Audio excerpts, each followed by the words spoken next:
चौकिया के चाट खैला पटना के पपीता तब नहीं ढोरिया ले जाले के बीता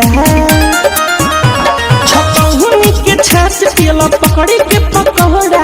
तब नहीं नारियल जवानी पहथौड़ा महारा पिया धय धय कहती हम महारा पिया धय धय कहती हम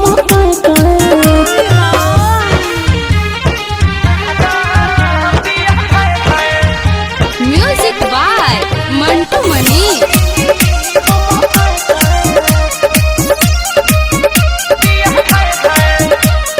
सिरसाया ढेका है रोज मधुबनी खाला तू मिट तारी भूजा हो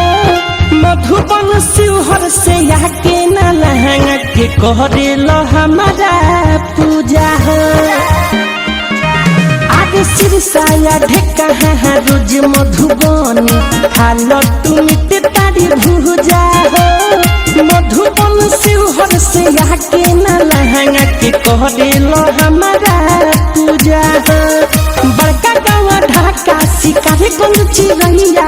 गोढ़िया या ठिका हलल बिगिया ये सैया बेटिया या सिकटा छपा बसु गहुली तारी पिए गई बत खून हमर खौली महारा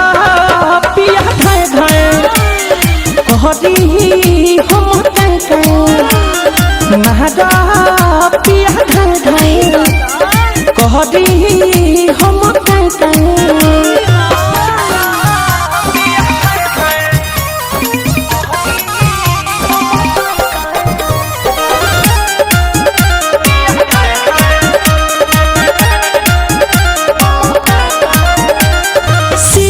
गोपालगंज और राज्य छपारा के बात तोर चलत दवाई हो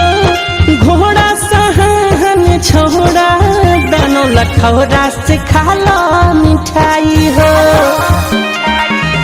आगे शिवन गोपालगंज और राज्य छपारा के बात तोर चलत दवाई हो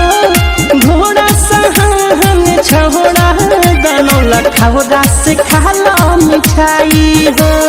बीरजस बिहारी मिठू जाके फुलावार के चोरमा के खुरू में तू आवेल मार के कुटा दा खजूरिया धनगाड़ा हके सरिया बैसाखा या मनपुर बना देल तू दढ़िया महारा पिया धय धय